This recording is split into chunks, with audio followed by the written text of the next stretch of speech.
actually, we're in with Pratt City as a neighborhood within the actual boundaries of Birmingham, Alabama. It's a place that's been leveled. It's a neighborhood that is just absolutely flattened and devastated, and this is just one of dozens throughout the South that have experienced this horrendous devastation from the tornadoes and storms that came through here Wednesday night. We want to check in right now with Chris Osborne, who's with the American Red Cross and is based here in Birmingham. How many shelters do you have operating here in Alabama? As of last night, across the state, we had about 16 shelters with almost 1,000 people, about 800 or more people here. So obviously, people have lost homes, and they're taking cover with us, and we're happy to be able to provide that. What's the most important job you have to do today and in the days to come? You know, right now, we're still in the emergency phase. This is a fresh disaster. Our job right now is just to make sure that people have a dry place to go, a place to lay their head, and a hot meal to eat, and if need be, emotional support, a hug even. Because the other part of this is people think, well, it's a Red Cross. Some of your facilities were even damaged. Some of your people even lost their homes.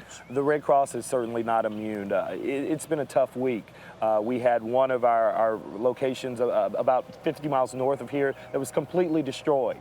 We have another location in Tuscaloosa where the University of Alabama is that suffered major damage. They can't do work out of there, but yet our Red Cross folks still do it. We had a lady who is a 20-year Red Cross veteran who called us and said she had just climbed out of the rubble of her home. But these folks are resilient, and they're dedicated to do whatever needs to happen to help the folks in this community and around the state. This becomes personal because on one hand you're a Red Cross professional, but you used to work in the news business. You've done this, you've been through this stuff. There was a bad storm through here in '98. When you heard there was bad weather coming the other night, what went through your mind? You know, I'll be honest, you know, you hear about a lot of storms and sometimes you get a little jaded, and my family and I were watching the coverage until the power went out, and you know, we just could not have imagined the devastation that would be. I live right over there. A mile away, and the devastation in this neighborhood is just tremendous, and we couldn't believe it. The other thing that's so sort of stunning about it, because in your neighborhood, there's no damage to speak of, right? And right. You just come a matter of blocks away, and everything is flat. Absolutely. I mean, the gas station that I stop at every morning to get an energy drink and a cup of coffee or whatever, it's gone. It's no longer there. And the route that I take to work, the trees, my landmarks, they're no longer there. So it is personal.